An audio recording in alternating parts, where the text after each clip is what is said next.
નમસ્કાર દર્શક મિત્રો, નેક્સસ ન્યૂઝમાં આપનું સ્વાગત છે। આજરોજ આમ આદમી પાર્ટી દ્વારા આગામી ગુજરાત 2027ની વિધાનસભાની ચૂંટણીને ધ્યાનમાં રાખીને એક મહત્વપૂર્ણ સંગઠનાત્મક અને વ્યૂહાત્મક બેઠકનું આયોજન કરવામાં આવ્યું।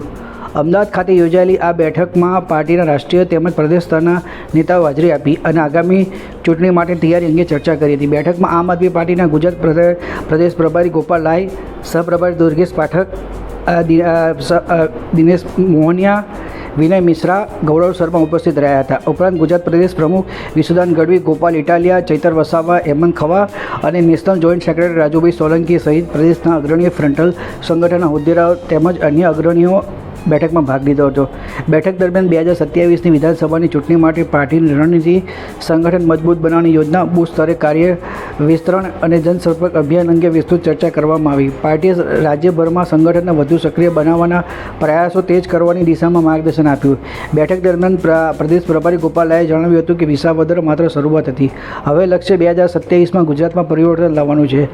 સ્થાનિક સ્વરાજની ચૂંટણી એક યુદ્ધ મેદાન બની ગઈ હતી અને ખૂબ જ મોટી સંખ્યામાં આમ આદમી પાર્ટીના કાર્યકર અને પદાધિકારીઓને પોલીસ દ્વારા હેરાનગતિ કરવામાં આવી હતી। તેમ છતાં કાર્યકર્તાઓ મેદાનમાં મજબૂત લડત આપી અને ચૂંટણીમાં સારા પરિણામો આવ્યા હતા। ગુજરાતમાં જનતા હવે નવા વિકલ્પ તરફ આગળ વધી રહી છે અને આગામી સમયમાં આમ આદમી પાર્ટી વધુ મજબૂત સંગઠન સાથે લોકો વચ્ચે પહોંચશે અને 2027માં આમ આદમી મોટું પરિવર્તન લાવશે। દર્શક મિત્રો, આવા સમાચાર જોવા માટે આપ અમારી ચેનલને લાઇક કરો, શેર કરો અને સબસ્ક્રાઈબ કરો અને આમ આદમી પાર્ટી અંગે આપ ગુજરાત વિધાનસભાની 2027ની ચૂંટણી અંગે શું માની રહ્યા છો તે અંગે આપ અમને કોમેન્ટ બોક્સમાં જરૂરથી લખીને જણાવશો। ધન્યવાદ।